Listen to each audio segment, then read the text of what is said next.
Hello everyone. In this video I'll be working on creating the checkboxes in your Excel sheet, a few other simple hacks like dragging or resizing, or make sure you have all the same sizes of your cells in your sheet, like whatever size you want for your cells. You can just select all and grab and drag one of them and leave it to whatever size you prefer to have.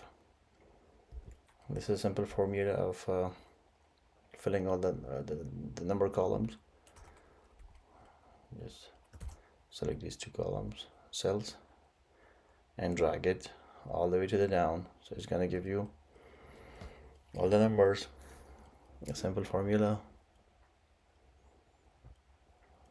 All right. Now let's click on the Excel menu and the preference.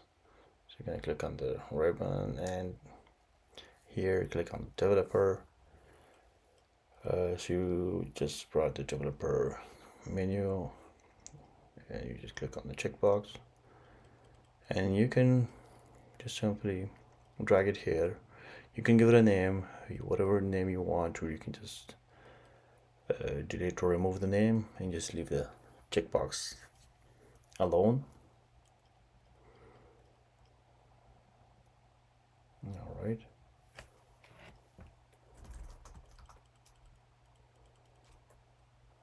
Just resize it. All right, there we go. It's your checkbox. So if you want to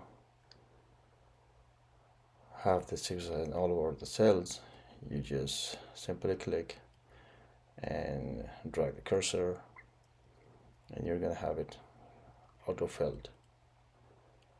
And then just drag it to the right side, or you just click here and press on shift and come to the right side, and then there we go. And make sure you like and subscribe my channel for having more videos on Microsoft Excel. I'll be working on Microsoft Word and other some tricks and hacks on how to use Windows and Mac operating system. All right, thanks everyone, and have a good one.